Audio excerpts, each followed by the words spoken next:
What's going on, everybody? Red Velvet is back in the studio, and today I have a very special guest coming to us via satellite, the owner and promoter of Elite Pro Wrestling, Stephen Mitchell. How are we doing today? Great. How are you, sir? I am fantastic. It's the weather's poop. We got hard storms, and I've been a wet dog all day.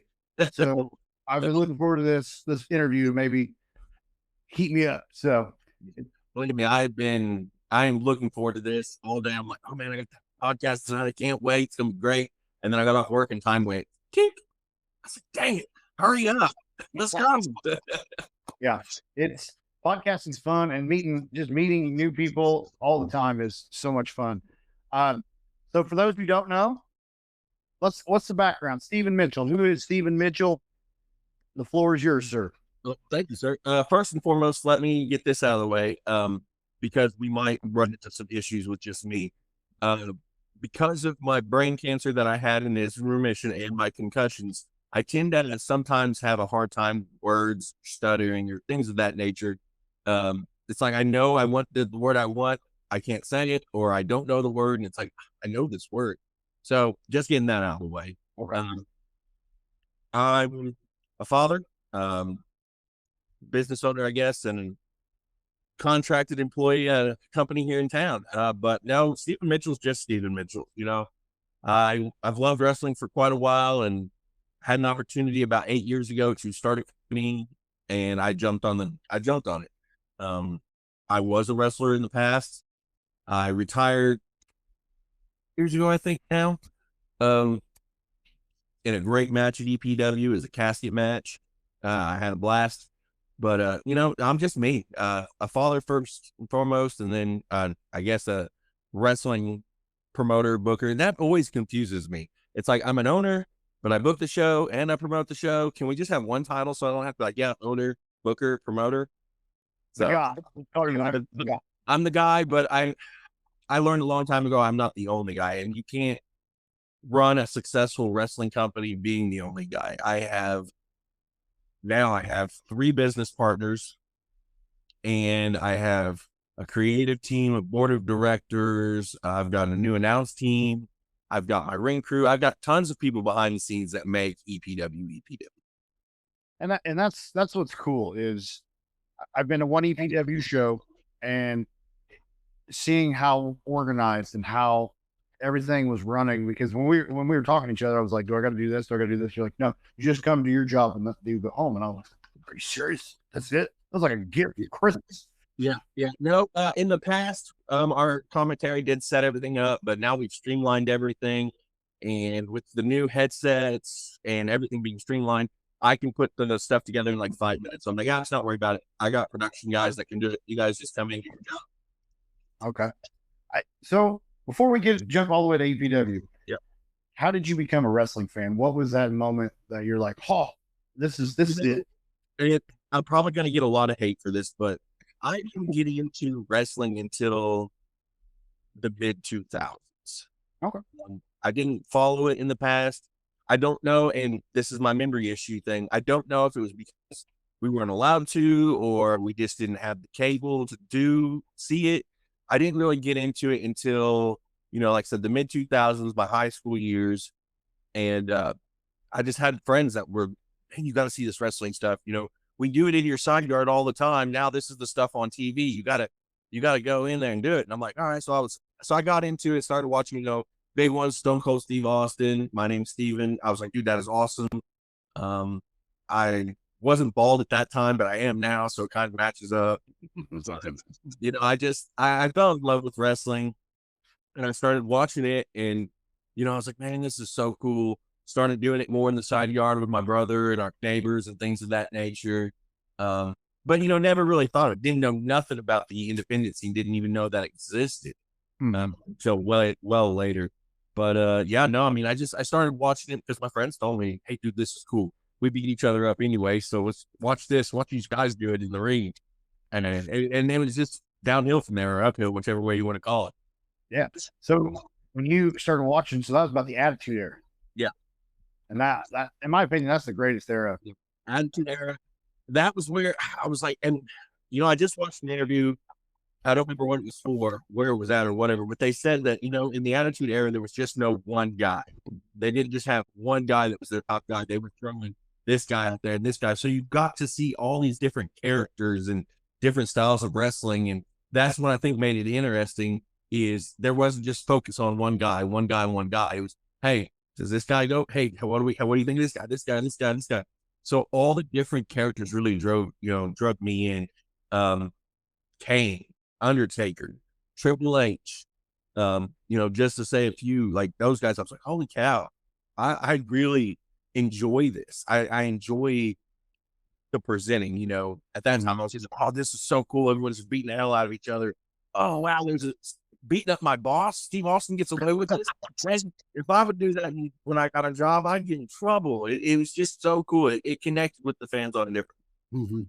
And that's like when I was so in the Attitude Era, I was in third, fourth, fifth grade. And I remember I got to go to a Monday Night Raw. My parents took me to a Monday Night Raw thinking because they went in the 80s, when it was Yeah, all that. They weren't ready for all that. yeah, And I was like, I fell in love with it again. I mean, everybody jokes like what got me into wrestling was the new generation, probably the most boring era of professional wrestling. But when you're 5 and you see Doink the Clown hitting somebody in the face with a pie, it's like, dude, that's yeah. pretty cool. But then you go to, and the Undertaker's always been my guy. That was that hands down. And then when Kane came about, I'm like, there's another one. There's another guy just like the Undertaker that dominates people. I was terrified of Kane, but I love Kane at the same time because that I mask. like the way they presented old school Kane. Like the longer he was in there, they started changing everything, and Yeah. then that unmasked Kane was crazy, but right at the beginning. But then they kind of nerfed him, and I'm like, you guys, no, this was supposed to be a scary guy. Why are we? Yeah, no, it was. I get what you're saying. The aura of these people on screen is just like, yeah, And then like Stone Cold, man. Stone Cold was revolutionary, but I wasn't a Stone Cold guy because he would fight the Undertaker from time to time. So I'm like, I don't like. Plus, he was so over with everybody. I'm like, I don't want to be with like everybody else. I want to be dead. yeah. That's how I am now. Everybody's on the CM Punk and Cody Rhodes thing, and I'm like, nah, count me out. I'm good. I don't know. No, I haven't been. I've never been a fan of CM Punk, and good for him. He's taking care of his family and everything, and he's having a good time. So I don't knock him. It's just he's not my guy. I don't understand him, and I don't care for him. I know I've got friends that are like, oh my god, when he came back in AEW, I was there. It's so great to have him, and I'm like, that's cool. That's your guy. I mean, Yeah, I like the guys that most people don't like. I love Drew McIntyre, one of my favorites right now, and those guys that they've busted their butts. Matt Cardona, Ricochet's one of my favorites too. It's the guys that aren't the main event guys now that I'm like, yeah, they're awesome. They're amazing. Ethan Page, one of my favorite. Sean Spears, another one of my favorites of the new era. But it's like that's the kind of stuff that I enjoy. yeah. And that's what we always joked when my friends and I were like, well, you can only have one favorite wrestler. It's like, no, I can have one per promotion, and I'm gonna keep rolling with that. Yes. But like nowadays, dude, Obafemi, that guy, just his look. NXT. I love NXT. So yeah, you are right. There's just something about Oba, the way he walks in. I just hope they don't fumble it now that he's on the main card. Yeah, They have I'm done really, that several times. I'm really hoping there's a Brock Lesnar pass the torch moment, and Oba is the one that retires him, not Gunther. It'll probably be Gunther because that's what they do. But I'm hoping it's Oba as they pass the torch, and you're the now. See, I know Gunther is really good. Okay, and I understand. I think that's another case of them trying to beat someone into our brain, saying, "Hey, this guy's going to retire. This guy, and this guy, and this is the guy you should be hating on or liking." And it's like, no, just let it be organic. Not just no. This is what we want. We want you guys to like this guy to be like this. You're gonna like this guy, and you're good. That's it. That's it. That's how they did. And don't get me wrong, I love Roman now, but when they were force feeding him down our throats, I was like, all right, I'll go away. No. But then when he organically got himself over, Mhm. it's like, all right, yep, I'm on board. Let's go. Exactly. The whole time that whole Roman Reigns thing. Oh, Roman Reigns, Roman Reigns, Roman Reigns. But now the chief, the one true chief, all that. I love it, and I get excited when I see Roman Reigns now. Will that last forever? Probably not. It probably lasts about another 6 months. Then I'll be like, all right, next guy. But Yep. that's just how my brain Yeah, works. nope, I'm right there with you. Now you said that you were a wrestler. What got you into the business? Because you said independent wrestling at that. You're like, I didn't know. I So didn't know that either until yeah, my 20s. so I was working at Hardee's with a guy named his name's Christopher Kloss, but he went by Topher, and he, I guess, worked at a local promotion here in Washington and Vincent's area, and he was like, "Dude, I know you're a wrestling fan. We used to do wrestling moves on each other. We actually got in a lot of trouble because we broke a lot of metal pans over each other's heads." Um, but we would, he's like, "Man, I know you're a big fan of this." And then when I left and came back from the military, he's like, "Hey, you have no ties right now. You're not a boss nowhere. Why don't you come do this with me?" And I'm like, you know what? The hell with it. Let's do it. So I went to a random show and I got put to work immediately. I was the sound guy for the night for the company. Um, and I got to set up and all that fun jazz. And he's like, "Hey, Steven, come in here and do these bumps with me. I think you'd be a great wrestler." So I got in and did some bumps. And I was like, you know what? I really do like this. I want to do this. And so now this is where everyone's like, really? You only had 4 days of training? Yes, I had 4 days of trainings over the course of the next 4 weeks. So it was one day a week. And then I had a match. I was in a match. Oh, wow. My first match ever was a tag team hardcore match. Oh, I was the manager for one of the teams, and I got the ever living crap beat out of me. The fans loved it. That was the match of the night. And they didn't care about anything else. They were all in the hardcore match. And I'm laid out on the floor and I go to set up and I hear the fans going crazy. And I'm like, what the heck's going on? I look it up. Guy's got a flaming umbrella. What? Oh, oh, down on the ground I went. And I was like, oh man. But yeah, first ever match was a hardcore match. And I fell in love with it. I was a hardcore wrestler to start out with for the first several years of my career.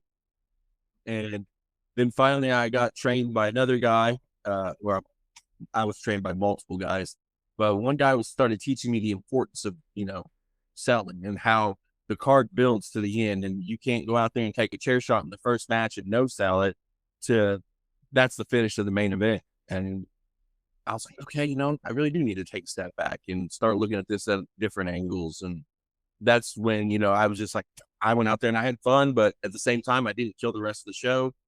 I ended up becoming a booker for that company that I was starting out in. And everyone's like, man, you're probably going to put yourself over, put titles on you. Nope, I never put a title on me. The owner put several championships on me because the way that company was established and how it ran was whoever showed up and got booked on cards. oh, And yeah. And the champions, if they decided they didn't want to come in several months in a row, or if they were just done with the company for whatever reason, he would just move the title to another person, whatever. So that's the only way I won championships in the company. I never put them on myself. I always put myself to go under unless it desperately needed me to go over. But yeah, so I booked for that company for several years, had a really good time, met a lot of great people in the business. Some of them I'm still friends with today. Some I try to talk to and they just are like, yeah, okay. And then never talk to me again. I'm like, all right, good conversation. so what was your ring name? I had several over the course of the career. When I started out wearing my army boots that had been transitioned into wrestling boots. The owner of the company knew someone that could do that.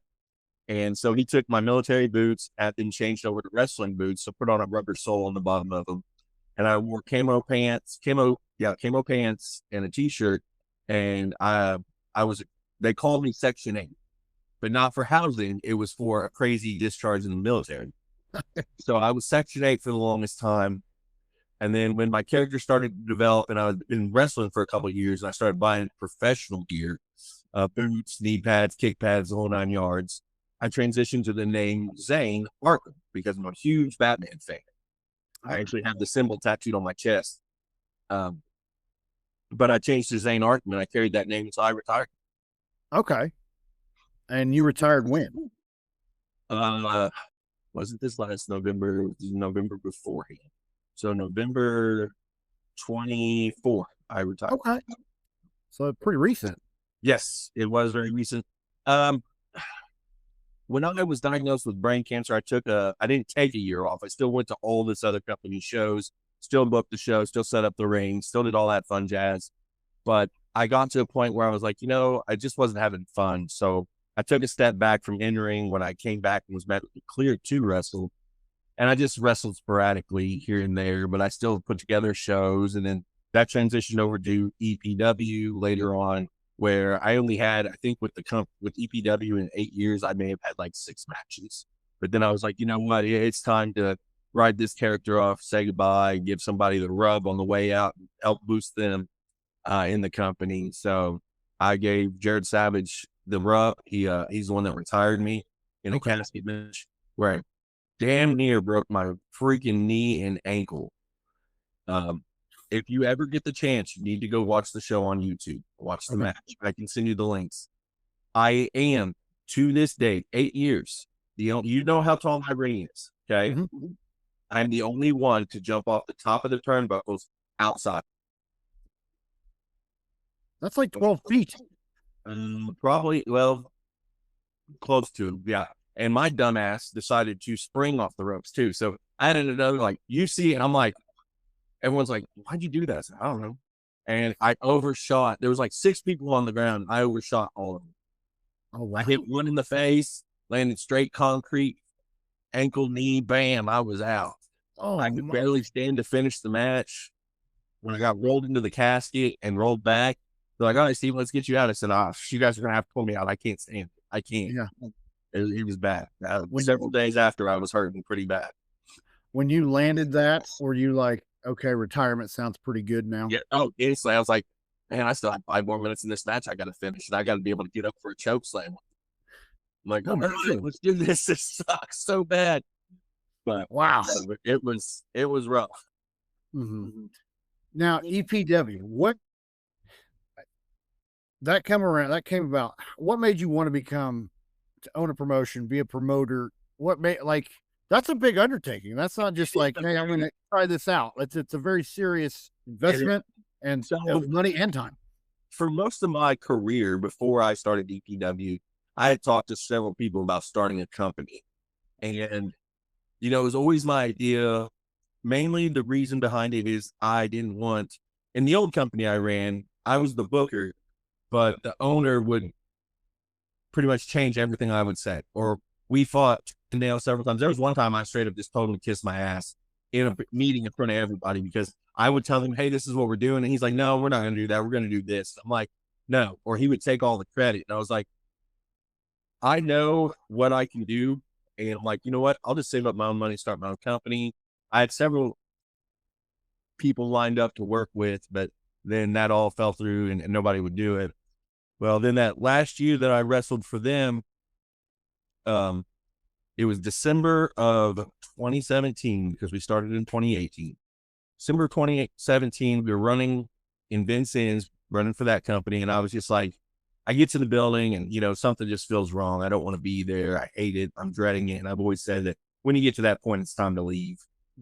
So I go through the paces, and I haven't told anybody. I didn't even make a decision until I said it. But after the production meeting was done, I go, you know what? I got one more thing to say. I'm done after tonight. I said, I'm walking away. I'm not going to book. I'm not going to be here. I'm tearing down tonight, and I'm out. I'm done. I wanted to thank everybody. I thanked everybody. The owner of the company looks to the guy to the right of him and goes, did you know about this? The guy goes, no. He goes, all right, well, you're booking now. Didn't say nothing. No, F you, thank you, nothing. For all the years that I put in, driving his ring to the building, setting the building up, training people for his shows, nothing. So I was just like, all right, cool. And I walked away. And they had, we tore down, we went home, blah, blah, blah. Their next show was in January. And the owner kept his ring outside the Eagles and Vincennes, just on the trailer. Not locked up, no nothing. Well, in January, they went to go do their show, and someone had stolen their ring. Oh. Yeah. And at the time, he had just started working with a guy named James Monroe, who got the Odin Eagles for a year-long contract of doing shows. And the owner of the wrestling company was like, I don't care. I don't have a ring. I'm not worried about it anymore. That's your problem. Blah, blah, blah. Well, then James reached out to me and was like, hey man, I'm booked for these dates in Odin, or I'm just gonna be out this money. What do you think about starting a company? I was like, I really don't know, man. I've got some money saved up, but I just don't know if I'm in it anymore. He goes, well, Blaine Twitty is one of my business partners, and he's in it. And he said that, he's the one that told me to reach out to you. I'm like, well, F it. If Blaine's involved, I love Blaine. Let's do this. He found a ring.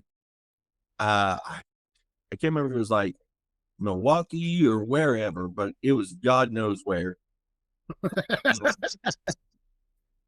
From a guy named Albert Patterson. The guy wanted 1,600 for it. James was able to talk to him down to 500 up front, and then we would pay him with profits to pay the ring off. And the guy's like, yeah, sure, just come up and get it. And I was like, all right, James, if you're going to start doing this, if you're going to go up there and get this ring, you need a trailer. He goes, no, I was told I could put it all in my truck. What? It's a 20 by 20 ring. How's it going to fit in an 8-foot bag? He goes, well, the guy said it'll fit in my truck, so I'm just going to drive up there with my truck.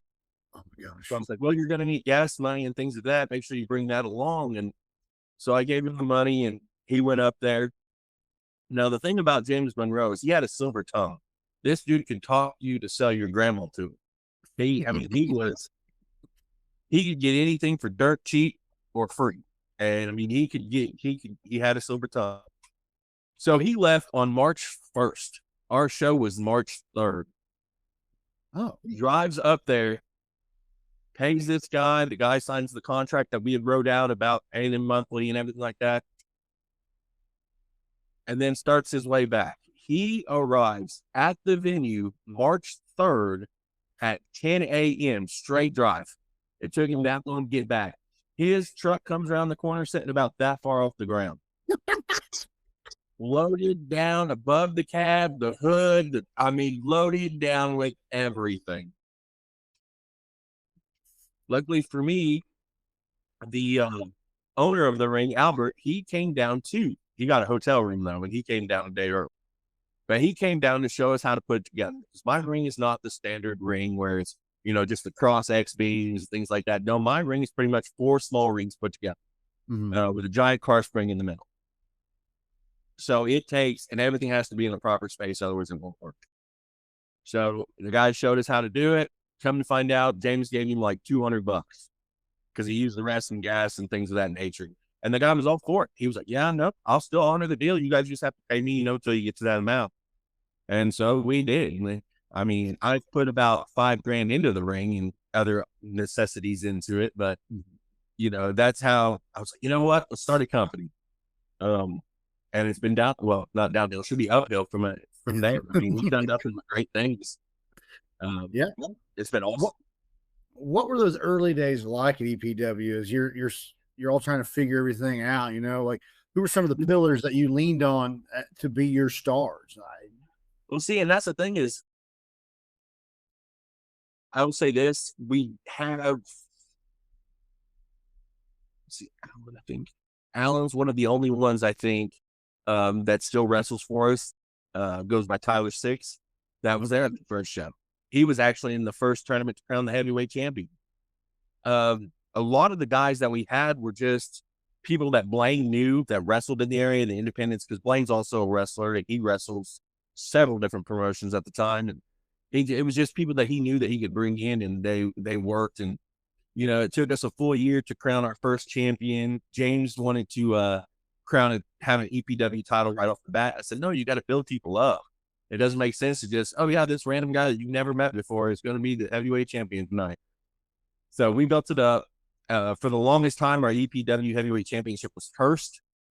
Every time someone won the championship, they would quit wrestling, or they would quit working for us, or something would injure them and they'd be out for months, or just whatever. It was cursed. But so were you like, we're gonna get a new title, or we'll throw this in the trash, or what's going on here? Yeah, we ended up changing the design on it later on. But yeah, it was like that first first year was building up to it, and then year 2 and year 3, it was just constant having to change the title because of whatever curse, this and that. And, you know, we brought in some guys that we thought would be, you know, they were like, yeah, I'm going to be with you for a while. You know, you pay me, I'll be there. And I pay them. And then they were like, it's gone.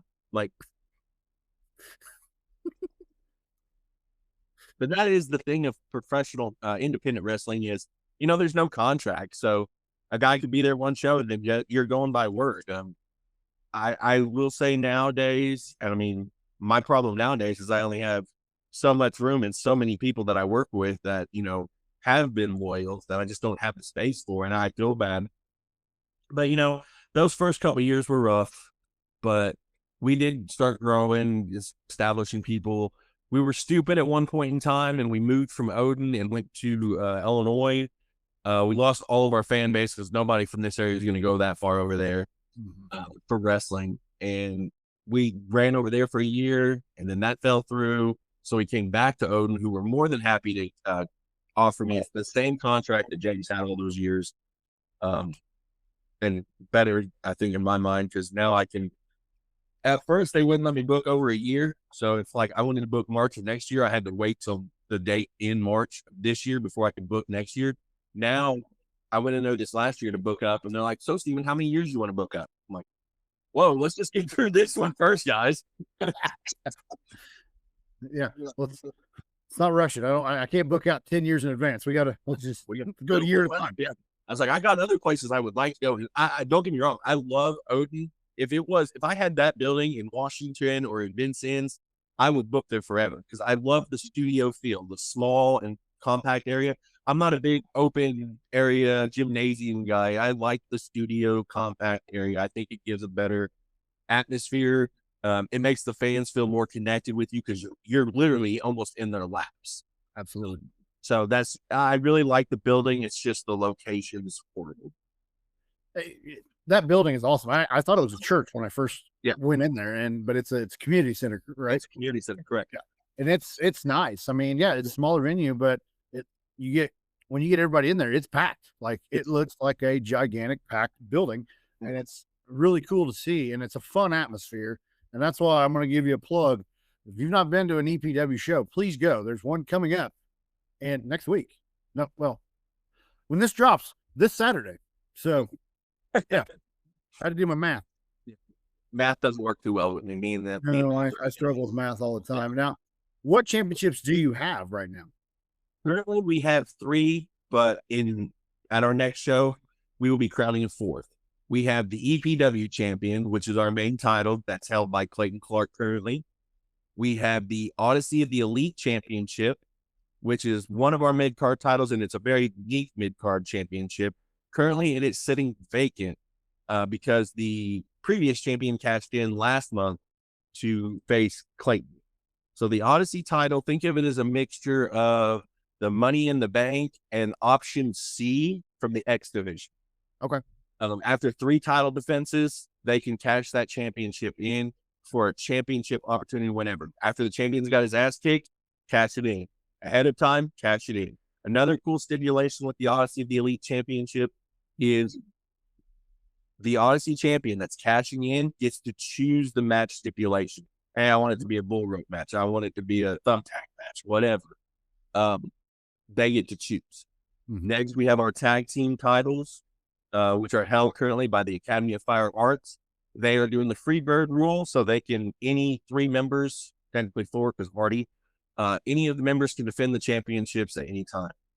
And then the newest one is the Arise Cup Championship. It is a legitimate trophy championship. That will come down to DD Jinx or Dalton Davis in the finals. One of those 2 will be the new champion, the first ever champion in history. Very nice. And that's what I'm going to throw the match graphic up right now because I have it. DD Jinx, Dalton Davis will be the winner, will be the inaugural EPW Arise Cup champion. I'll tell you what, DD Jinx impressed the heck out of me. I've seen Dalton wrestle throughout the state. DD Jinx was my first time seeing him, and I was very impressed with him. So you got a stud. It's crazy to see where old DD Jinx came from when he first came into EPW to DD Jinx now.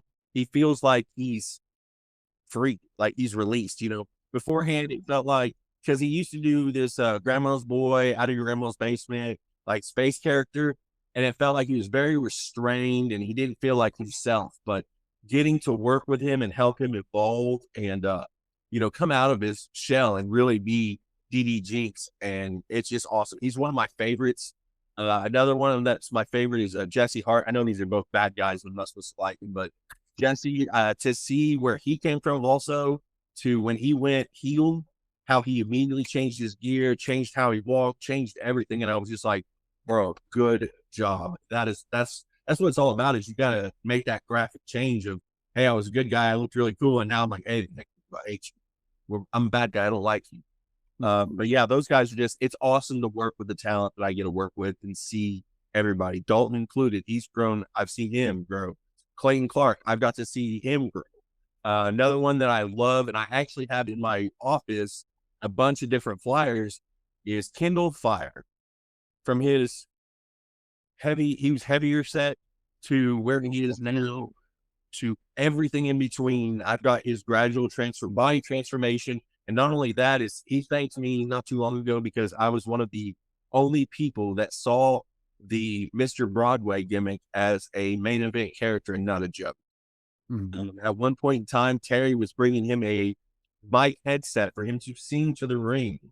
Those guys, all of them, that I'm like, I'm doing something right. I'm having a great time. I'm enjoying myself back here, getting to see these guys grow, getting to see help put these guys over in these matches. And it's just crazy to me that I get to do. Just hearing you talk. It's like you're helping mold these talent, help them evolve into their next evolution of their character. Well, see, and that's the thing that I wanted. So I wanted when I started this EPW with Blaine and James. My goal for the company was to create something where the guys could come and hone their craft. They could come and know that they were going to be taken care of, because on the independent scenes, you're not guaranteed pay. You're not getting guaranteed footage or anything like that.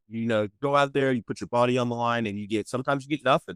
And I worked for several promotions where that happened, or I was working for free, whatever it may be. And I didn't want that. So when I created EPW, my goal in mind was to make sure the guys were taken care of.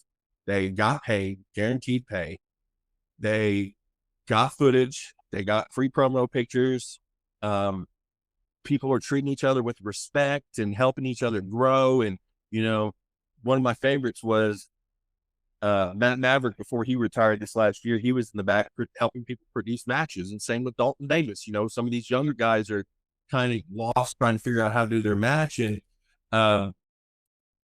Dalton went over there and he helped them work through the situation and figure out what to do. And that's what I wanted to create is, that community, because like I said, I've been in several different companies where you walk in, it's this click and that click and this click and that click. And this person hates this person and doesn't talk to this person.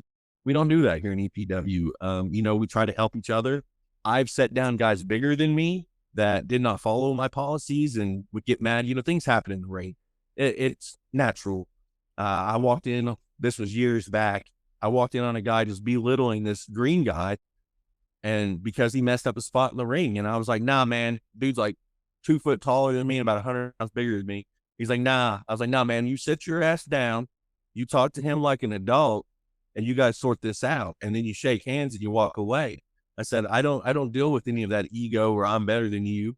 I mean, here I am 18 years in the business, and there's guys that have only been in it 2 months, 3 months, maybe a year, that have better knowledge or better understanding than I do. And if you learn from everything, accidents happen, you talk it out, be good with it. Absolutely. I mean, that's the thing is wrestling. I mean, it does get heated. It's an adrenaline rush, and and totally understand where on that side they could get heated, but take a breath. Go outside. And this is another incident that happened, and I did want to. I'm not going to name drop anybody, but as soon as I say it, if they are watching this, they will know who it was. But I had a match. I want to say it was back in October of this last year. 2 guys were facing off in the ring. Something happened. Guy A won the match. As he's walking through my curtain, which mind you, it's a curtain, and then our gorilla position is curtain. It's the fans hear everything, so you have to mind your P's and Yeah. Q's. And he walks through the curtains and he goes, "Don't book that effing mark again, Tim," and then walks out. And everyone looks at me like, "Oh my God, are you gonna do anything?" I chased this guy down into the parking lot. I said, "Nah, man, we're not doing this." And he's like, "Get away from me. I'm really mad right now, Steve. Just get away from me." I said, "No, get your ass over here. We are gonna talk." I said, "What you just did out there, that was wrong." I said, "You just made that guy who's still in the ring look like crap in front of all the fans." I was like, "No, you're going to go talk to him. You're going to apologize. You're going to get this stuff worked out. But first off, calm down. I get it. You're mad, adrenaline, the whole 9 yards. But this is not how we handle this stuff in EPW." And sure enough, to his credit, he did calm down. Him and the guy talked it out, and they're good. So, I mean, that's the important part. It's not, I get it. Your anger's work. Take a step, take a break, take a walk. I myself have done it. There was a time where we were constantly having these production issues that I'm like, dude, we should be over this. Why are we doing these every show? Why are we still having these? And I've had to take a step out and just calm down so I can come back and say, okay, how do we fix this? I'm not above anybody else. I'm just like everybody else. But you have to take a step back, take a break, walk out. Hey, I'll deal with this in a second. Let me calm down. Yeah. And that's the good thing is you calm down, then you come back and you address the issue, Level work through it, and head, move on. yep, yep. Level heads succeed. And I think it's best that egos get checked at the door. I say that all the time. We've had people are really good at checking their personal business. At one point in time, we had a little kerfuffle, I guess I'll call it, between some wrestlers and a girl. And I was like, you know what, guys, check it at the door. I was like, if you can't keep it professional, I don't need you. It's not about us and our bull crap. I was like, if I can work with a guy that I completely hate for professional reasons, then you should be able to do it too. I'm like, there's no reason why that's in the past. They're good now. It's like I said, it was a kerfuffle in the past, but it's like, that's what I tell everybody. Check I don't care what you do in your own personal time. That's your personal time. You're not contracted to me. I'm not WWE. I can't control your life. If you want to smoke some weed, if you're able to in the legal states, or you want to drink some alcohol, that's great. Don't bring it to my show. Because the way I look at it, and this is something that got me one show, is I had a wrestler. He no longer works for me, but he came to the venue so drunk that just sitting next to him, talking to him about, hey, this is how long you have for your match, blah, blah, blah. I was getting drunk. He went out there for the meet and greet, shook hands, all these kids, which the shows are about. Mm-hmm. Well, the next day I was at out eating in town, and the girl's mom, I knew, and she came up to me. She's like, "So when are you bringing that guy back? My daughter absolutely loves her." Her daughter's like 6 years old. And I'm like, unfortunately, I'm not, because I don't book people that do that. I mean, if you can't wrestle sober, don't come work for me. Um, Well, that's kind of dangerous to your opponent, I would yeah, think. I mean, you would think, you have to trust each other, don't you? yeah, you have to trust each other. And I mean, like I said, I don't care what you do in your own time, but if you're coming into the ring or getting in, because it's all about the fans, it's all about these little kids. I don't care what anyone says. Yeah, there's 30-year-olds like myself who love wrestling, but majority of your audience are kids, Mm-hmm. and you're teaching them bad habits by coming in. Also, you're setting a bad example for the people in the locker room.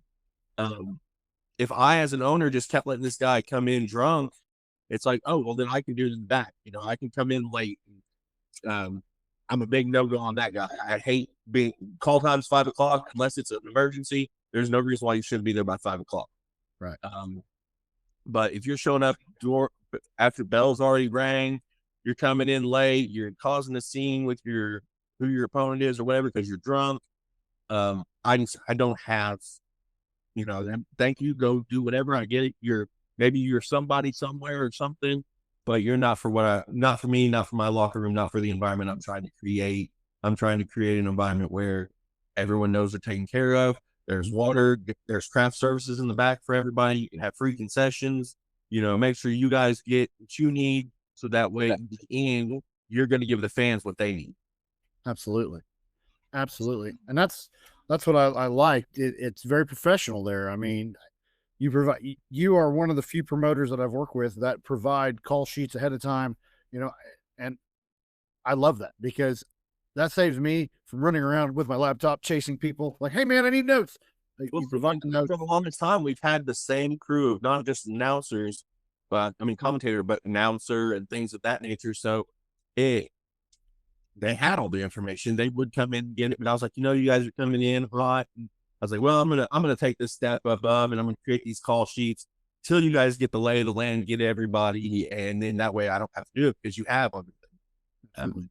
But I want to say that I absolutely love your guys' coming in with laptops. You engage both. I was like, man, now I need to get a laptop for JC. So you have three of them at the commentary table and you all look like the same. And I'm just like, I love that professionalism instead of just, yep, here we are, blah, blah, blah. Like, that's awesome. I have been really lucky on getting new people into the company like yourself, Jess, who's from OVW. Um, and it's just like, wow, how did I get so lucky? I mean, I got Terry Opper, who's a former TNA referee that works for me. Ollie Tharp's got close to 20 or 30 years in the business. And it's like, how did I get lucky enough to get all of this under one hat? Mm-hmm. You just once you start putting out a good product, your reputation speaks for itself, and then people want to come in, and that's the cool thing with EPW and all the other promotions I work with. Their reputations, speak for themselves, and people want to come work, and it's so cool to see. Yeah. And I commend you on that. Thank you. Yeah.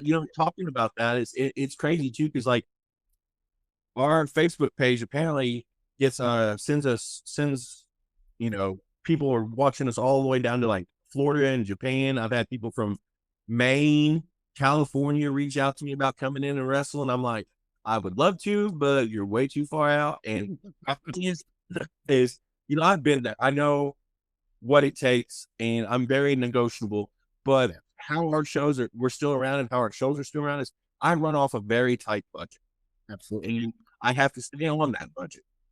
And sometimes I just can't, afford a $500, $600 guy. And it's like, hey, I can't afford you. I've actually had somebody who's like, well, what can you afford? I said, no, no, no, no. That's not how this works. I don't want you to downgrade yourself. Yeah. That is what you're worth. I just unfortunately cannot book that current. Let me see if I can't pull some strings or if I can get some extra money somewhere, but I cannot book you. I never want a guy to go, yeah, I'll come in for less. No, no, no, no, no. Don't do that. Don't sell yourself short. But at the same time, I've taken seminars with like Bob Evans and things like that, where he's like, try to do something, get your foot in the door, and that's another thing is, hey, we've got a guy coming in to do the seminar this Saturday. And then he's also coming back in to do a mask gimmick for me in April. But he's never worked for me. I've never seen him. But he's like, hey, he's filling in the spot. He's coming down and learn. It's a good way is to just show up. I mean, here in EPW, if you work, you get paid. I don't care. Everybody that works for me, from the bellboy to security to the kitchen girls to the staff, everybody walks away with an envelope at the end of the night, and it's guaranteed pay, whether 2 fans show up or 102 fans. Mm-hmm. Well, and that's what's nice is coming into work for promotions like EPW. You don't have to worry. Like, the promoter, the owner, he's running it like the business. Like, I'm getting paid last, so no matter how many tickets we sell, you're getting paid. I may lose my shirt, but you're going to get paid, and that's what I like.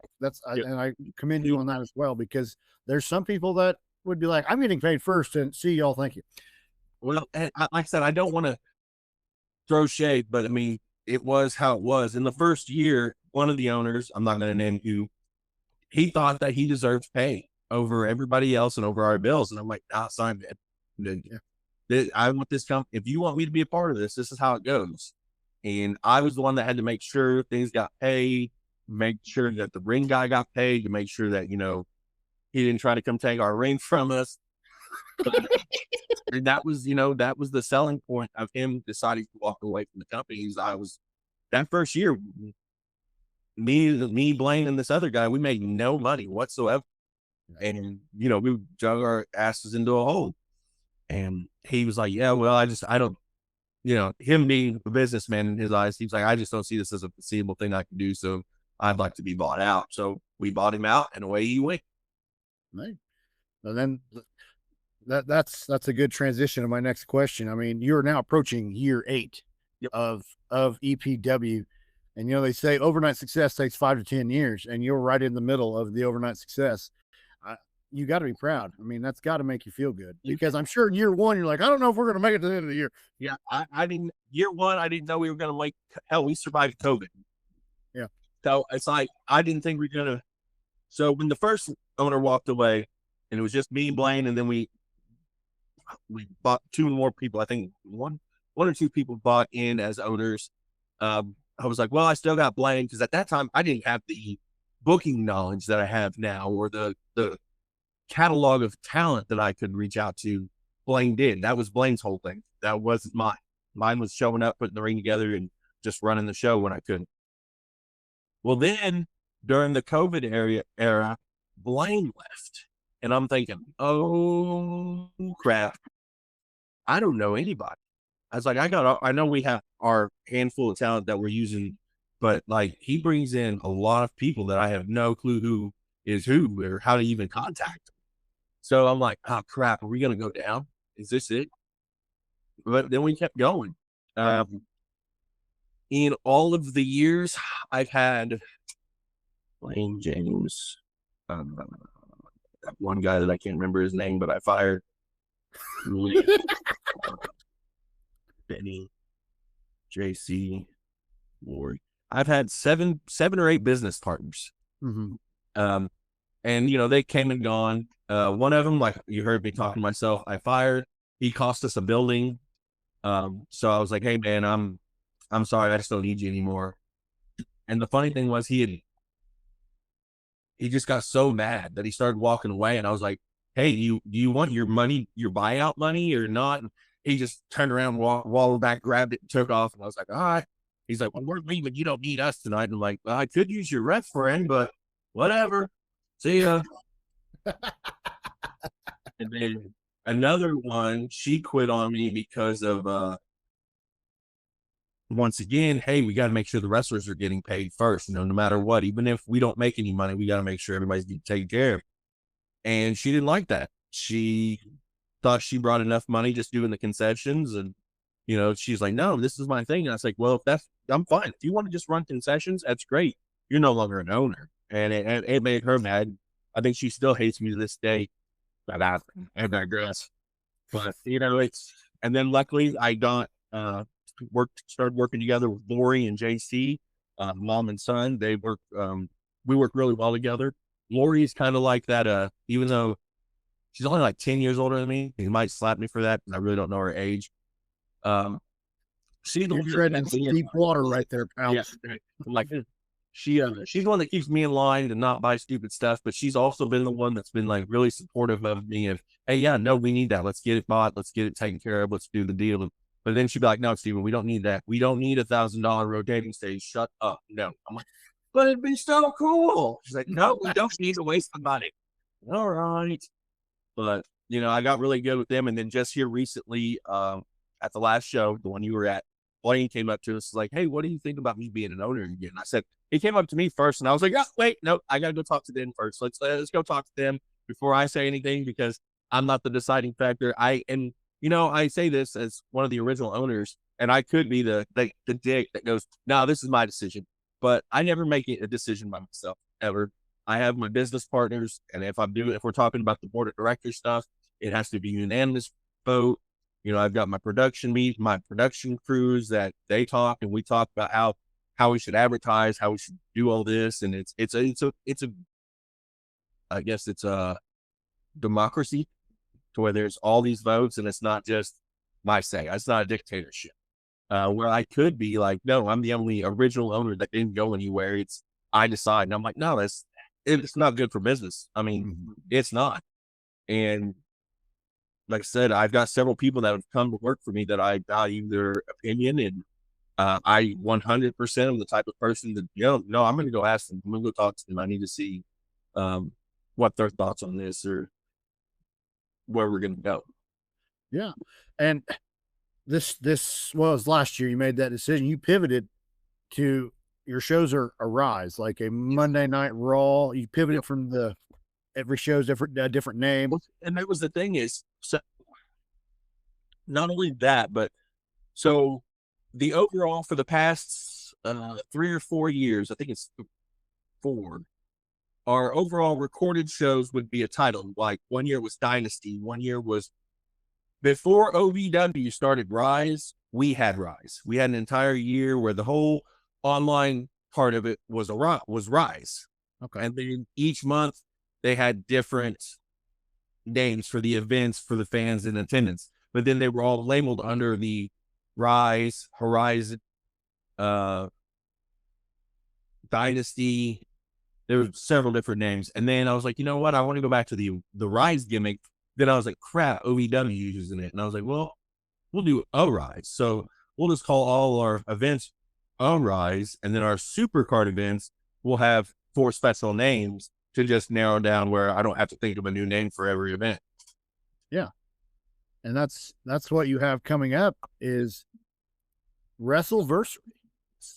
And the championship match, the heavyweight championship match, you see it right there. Yep. Clayton Clark and the Mad Taylor, Zodiac. Do you think Clayton Clark is ready to face a guy like Zodiac? I don't know. I mean, I've seen some of the crazy stuff this dude has done with fire and all kinds of things in the past. And it's something that dawned on me the other day is Zodi has something against Clarks in EPW. So this will be the 3rd or 4th time he's wrestled for us. The first 3 times he wrestled Chase Stevens. If you know Chase's real name, he's a Clark. And Clayton is like some kind of relative of his. So now here he comes again back to EPW to take on another Clark. He has something out for him, I think. I don't know. Mm-hmm. Well, I'm looking forward to that match. Yeah. And then also there's a seminar going on before the show. Yeah.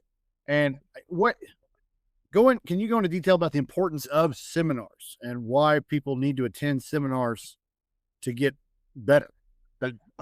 Well, and the important thing about seminars, and this gets lost sometimes, is fans think they can attend. I mean, maybe they can, but in my eyes, I think it's more tailored to wrestling and people that work in the community, the crap brain.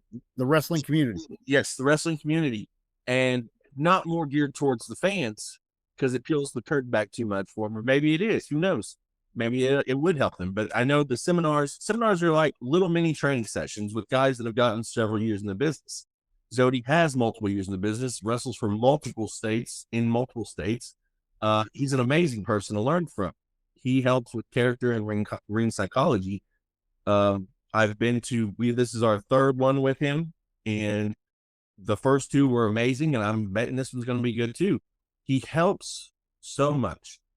And seminars are really important because they're like blocks in time. So this is the information you're going to learn. If you go to a school or stuff, you're going to learn stuff longer time. This is just a small block in time. It's one way of doing it, and it can be a lot of good knowledge and information for you.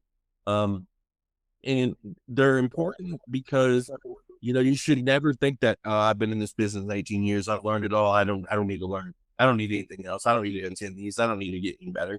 No, if you have nothing planned for the Saturday that we're running this, come down. It's $20. You can't find a good seminar at that price. I mean, and don't knock me. I'm not saying all these other seminars that are 30, 50 or 100, whatever with names aren't good, but you can't find a good seminar that you can trust what you're going to learn is going to be helpful for you for $20. And Zodi does an amazing job at teaching and instructing everybody. Mm-hmm. And that's what I registered for the seminar, and I'm like, this is kind of, we're going to try it out. This is my first one. I'm like, I feel like he's a big character development guy. And I'm like, well, Red Velvet is a character. It's an extension of me, just turned up to 10. I want to learn. I'm like, $20. Hey man, that's a good price to try it out. And I'm excited to learn. It's a good investment in yourself. And like you said, you're trying to help your character in the long run for whatever you're doing. And, sometimes it takes an outside perspective or an outside hand to help you.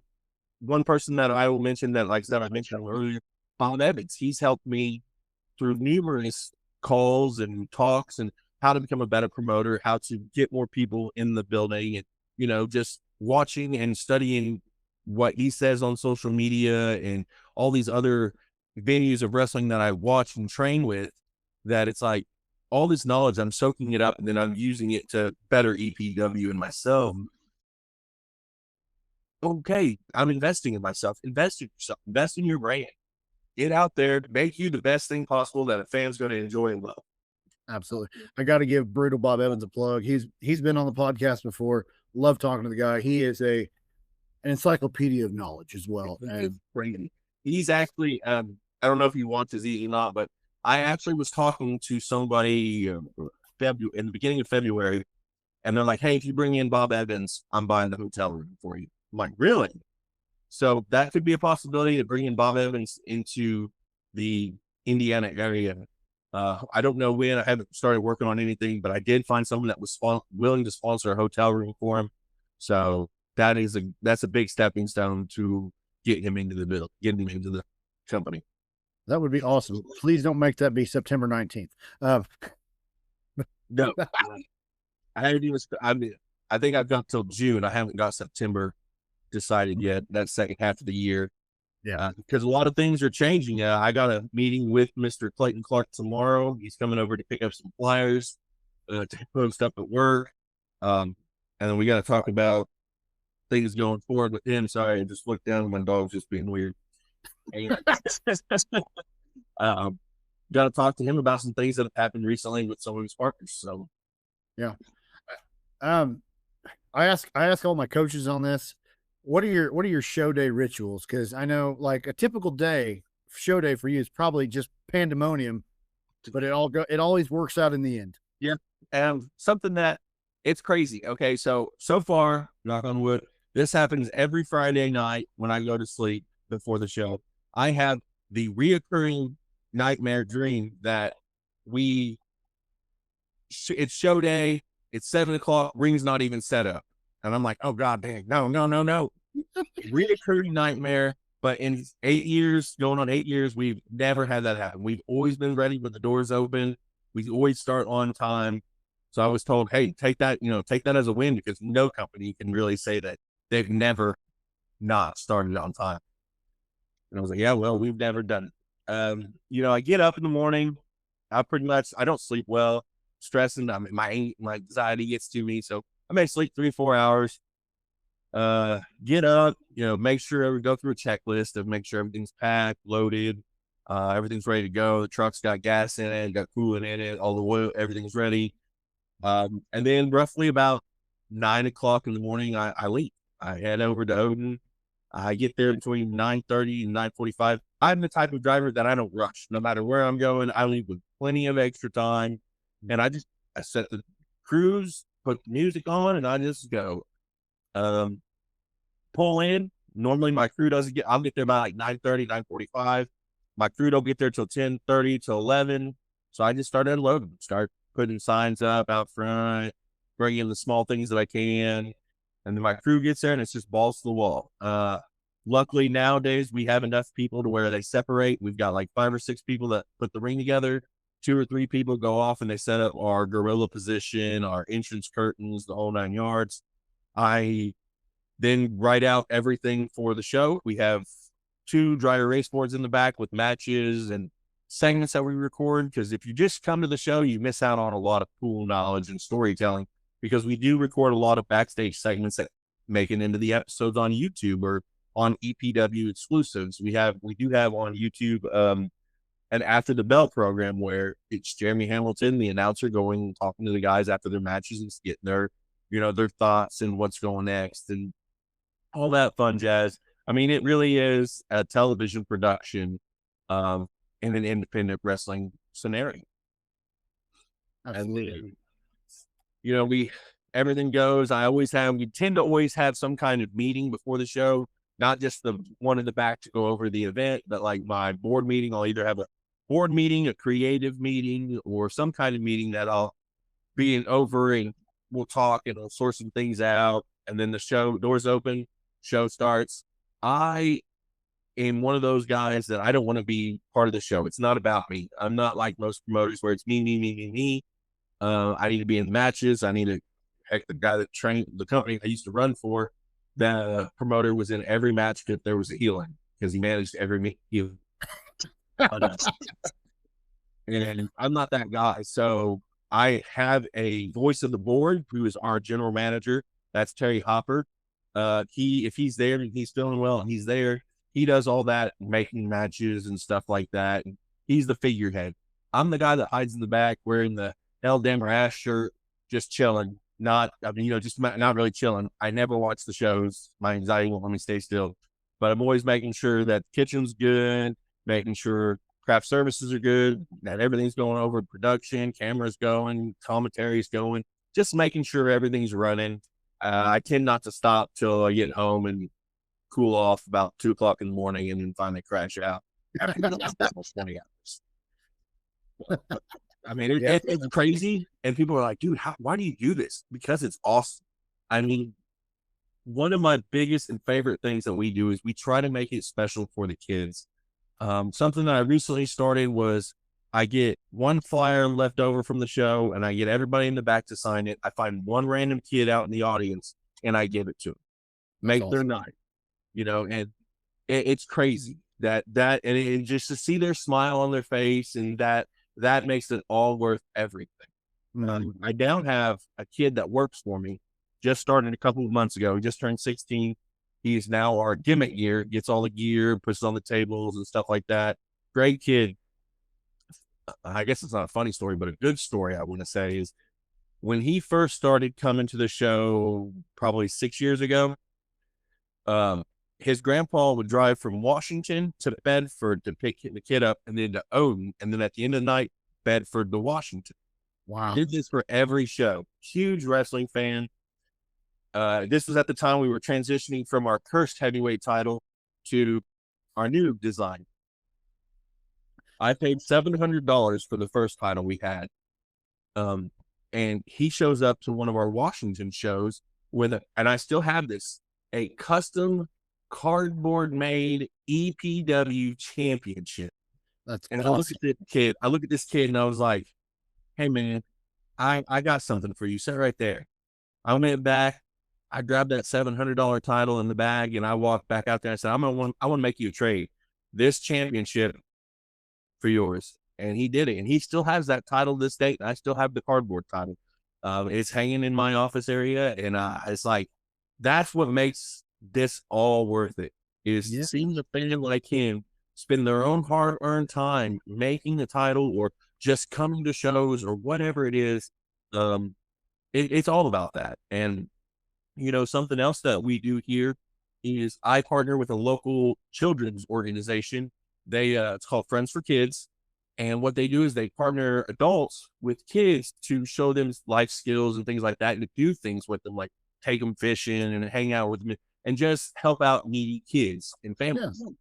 And I've partnered with them that all their, what they call little. So all the kids in the group, which can range from, like 5 to 15 or whatever it is, they get in free to EP. All they have to do is just bring their mentor with them or an adult. They get in free. They get a popcorn and a drink. I was a member of Friends for Kids when I was a child, and I was like, you know what? I want to work with you guys. And it's been a great relationship ever since. When they do like their big group meetings, they always call me out there to talk to them. And, I go out there at their Christmas one. I went out there with 100 free tickets. I didn't think I was going to give away 100 free tickets. I walked away with no tickets left. I didn't think there would be that many fans in there, but I mean, people were coming up and talking about how mom and dads were talking how, they just went to the Royal Rumble or their kid's a big fan. And, we didn't know this stuff existed. And I'm like, hey, we do, come on out, your little gets in for free. These free tickets are for, mom and dad and maybe brother, sister, aunt, uncle, whatever. I said, come join the show. Independent wrestling is where it's at. It's so much more fun. I've been to live promotions. I've been to Raw and I've been to NXT and I was just like, yeah, this is awesome. But independence is different because, there's that interaction between the wrestlers and the fans. You can literally go up and get their signature, get pictures with them. And that's what's so cool is we're building these moments for these kids they're going to remember their lifetime. That is exactly right. And that's what I love about independent wrestling is, going to the big leagues is cool. It's right now WWE is not affordable for anybody to go to unless you're a millionaire. So it's like go to the independent. You're gonna see wrestlers of the future, the present, and the past all showing up at different points. Uh, and you interact with them. Like they will talk to you. They're Yeah. not gonna talk to you. They're not talking to you in the big leagues. Like But that's you just not what they're gonna get to the next event. exactly. So it definitely, and it's it won't break your wallet. It's definitely come check out independent wrestling shows. Well, and see, and that's the thing too, is we keep that in mind when we did our pricings. Like I raised our ticket prices a little bit this last year, and I had to fight tooth and nail against my business partner because she's like, "No, Steven, we can't." I said, "We have to." I said, "It's not a lot. I'm not going to say let's go to $20 because I see promotions where nobody of notice is on, like nobody, no name or nothing's on a card, and they charge $30 for a front row ticket." And I'm just like, "Okay, yeah, I'm not doing that." We actually online we have a family package where you get 4 tickets for a discounted price. You also get 4 popcorns and 4 drinks with that. Um, we try to set our prices to where a family of 4 can go out and they won't break the bank. You know, you get your tickets, you get your food, you can enjoy your time, you're going to make memories. And at the end of the day, you may have spent $40 Yeah. instead of a lot of these other places like, hey, just to get into a WWE event, even in the cheap sheets that used to be $20, $30, now they're like $300. And it's like, Mhm. why would you want to do that when I can just for one person, $300, when for $40 you can get 3, 4, 5 people in the building and you got food and drinks. Then you have money, you know, if there's merchandise fans or, you know, some of the wrestlers may have, you can buy some of the merchandise for someone that you like or whatever. So when we designed our prices, including our concessions, and a lot of concessions at events, they'll use cheap, not, you know, generic soda and food and charge brand name prices. We use brand name prices and charge generic prices. We use brand name food and use charge. Yeah, you get it. I like that. You flip My the script. brain just went, "Nah," too many words. Yeah. But yeah, no. So I mean, and I'm not trying to knock on anybody. That's not what I'm doing. This works for us, and this is what we want to do. Do we make a lot of money? No, but it's not to us. Like you said earlier, we run it like a business, but I treat it like a hobby. I'm not here to make money.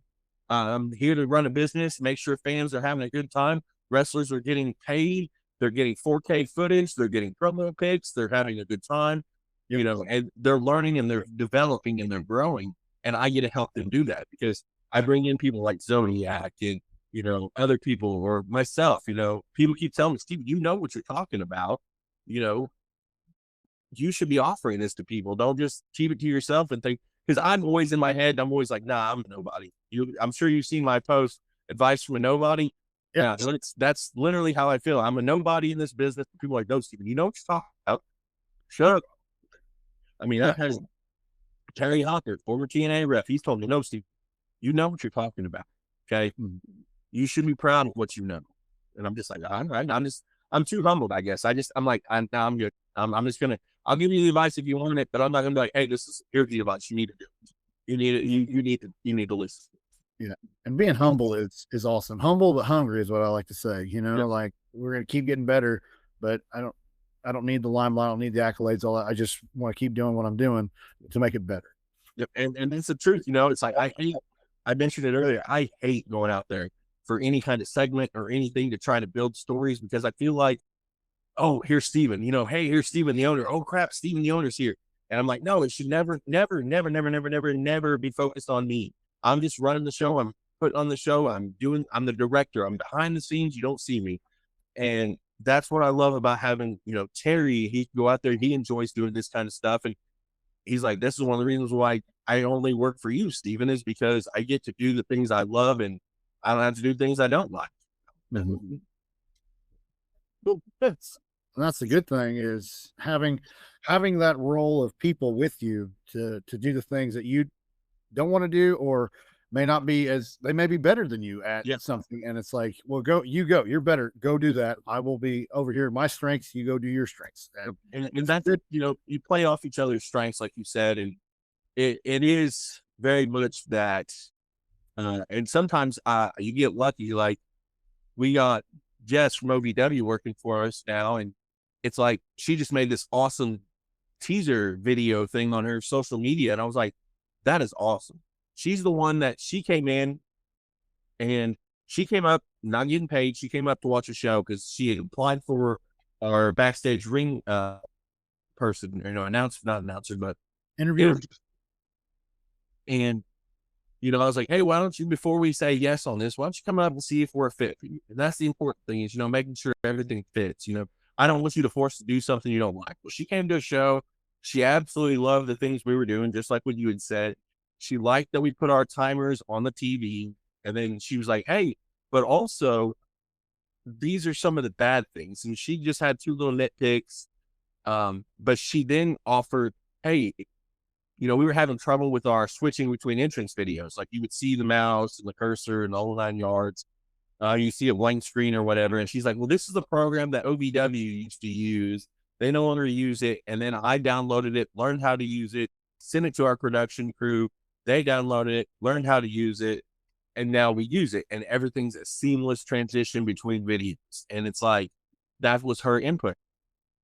Then I was like, so what do you think? She was like, yep, I definitely want to come work for you. I really do. The thing that shocked me the most is she'd only worked for us for a couple months when OVW gave her a promotion. She told me, she asked Al Snow if it was going to conflict with her bookings at EPW because she wanted to be up here for EPW. I was like, oh, snap. That's got to make you feel good. It did when she told me that. And I was like, wow, really? That's so great. But I mean, he said, nope, it's not going to conflict. So she's doing both. She's told me she loves doing both. She loves working with us. I'm actually going down there in April to see a show. I'm actually going to try and make this year. I've been invited so many times to other promotions, but I just don't have the time with my kids and everything like that because they come first. Work, wrestling. Well, this year I got several extra vacation days, and I was like, you know what? I'm going to finally bite the bullet and I'm going to go some places. So April 23rd, I'm going down to OVW. And then April 24th, I'm going up to Hybrid. Hybrid and me, I love Hybrid. I know I don't deal with them a lot anymore. I wish them nothing but the best. And I haven't been to one of their shows in forever. And after I planned on going down there on the 23rd, I seen they post that, hey, we've got a show on the 24th. I was like, bet I haven't been for a while. I want to go see you guys. So I'm going to go up there and see them too. And then I think unfortunately, they just announced another show down in Kentucky on the 25th. And I was like, man, if I didn't have to, I would still go to that show on the 25th, but I'm going to skip that one because I want to go to these two shows. And then we'll see about the future. But yeah, no, I feel honored and humbled to have people like Jess and Terry and Ollie and Clayton and Jason Levi, Dalton Davis, all these other guys that work for me because they all help overall. Absolutely. My final question: what's some advice you would give to somebody wanting to get into the business? Be able to read and listen to directions. One of my biggest pet peeves, and it may just be me, is about bookings. Yes, reach out to them. Reach out to promoters. Social media is awful. Don't send friend requests to people you don't know, even if they're bookers you're trying to reach out to. Did I do that to you? No, I actually sent you a friend request. You're good. And make sure if they say, hey, email me this information, you email them, talk to them. If they don't respond, wait a little bit, send another email. Just don't hound them every day. And if, they say, hey, I don't have the space right now for you, or if they're honest with you, if you can tell that, hey, this guy's lying to me, just pull my chain, then you're better off with that. Yeah. Do your research in what promotions you're trying to work for. I don't know how many people just go spam a million promotions. I'm going to go work for all these. And then shitty ending, horrible indie promoter number 700 says, yeah, come work for me. I'll promise you all that good stuff. And then you go there and it's in a pole barn and someone's backyard, and now you ain't getting paid because 4 fans showed up and this guy's keeping all the money. Do your research. That's my biggest thing is know how to contact promoters, know what promotions to reach out to. Don't be afraid to, on your own dime, go to some place and introduce yourself. A lot of people was like, yeah, I had a guy that I was interested in booking. was talking to him. I'm like, well, like I did with Jess, why don't you come in and make sure we're a good fit for you before, just say yes. And not unless you're paying me. All right, well then I don't need you. I'm just trying to give you, a chance. But do your research, be willing to go and check them out, make sure they are what you want to work with. Maybe they look great. Maybe they had a great presentation, but you get there and it's a bunch of scumbags that are just trying to make their own money or, rip people off or whatever. Just do the research. Absolutely. Absolutely. Well, and that's how I want to wrap this up. I want to throw it again. March 14th, Wrestleversary, EPW at the Odin Community Center, 311 Park Street. Get down there and watch it. That heavyweight championship match is going to be a banger. I already know that. The EPW Rise Cup is going to be off the hook. And then we haven't talked about it yet, but we got a triple threat match announced. Jason Levi, Coach Camillo, and no joke, Johnny Poke taking on in a triple threat match. That's so far. That's not, I haven't seen the whole card, but so far I'm impressed and I'm looking forward. By the time this airs, it'll probably be already announced. But also, we're going to be crowning a new Odyssey the Elite champion. That match sees Jesse Hart take on Michael Camino. I always say his name wrong, and he always gets mad at me. And Jared Savage. One of those three men will be the new Odyssey the Elite champion at the end of the night. Okay, so we'll have a new champion on that. I'm telling you, if you have nothing to do on Saturday, March 14th, go down there. If you do, cancel your plans. Go down to Odin, Indiana. Check out this show. It's going to be awesome. All right, real quick here before you end this, we're going to do something special for your fans and whoever watches this video. If you're down with this, you can tell me, shut up, Steven. No. I'm down. Okay. I'm giving away 2 free tickets to the event to anybody that watches this video. We'll put, if you 5 or 10, 1,500, whatever people message Red, he'll put your name on a wheel. We'll do a spin. We're giving away 2 free tickets to anybody that just sends him a message saying, hey, I want to come to that show. I have no problem with that at all. Deal. We'll this will drop Wednesday. So we will announce it. This drops Wednesday at noon. I will put that out there Wednesday at 6 o'clock. And that's right. And then, like I said, whenever, man, you ever want to give out some more free tickets, you let me know to an EPW show and we'll take care of you. Absolutely. Well, at this time, I want to thank the people that make this possible for me. Our sponsors, Wabash Valley Plumbing, RJ's Formal Wear, Varsity House Outfitters, and Everhope Co. Thank you to those sponsors. Also, thank you to our subscribers. For 99 cents per month on Facebook, you can subscribe to the Diner Podcast and get early access to podcasts and other content for 99 cents per month. I always got to get that salesman stuff out of the way. I don't like it. I got to do it. Steven, thank you so much for taking the time to talk with me. It's been a blast. I've learned a lot, and I'm excited for March 14th. Thank you, sir. I'm glad to have you on board. All righty. We're out of here.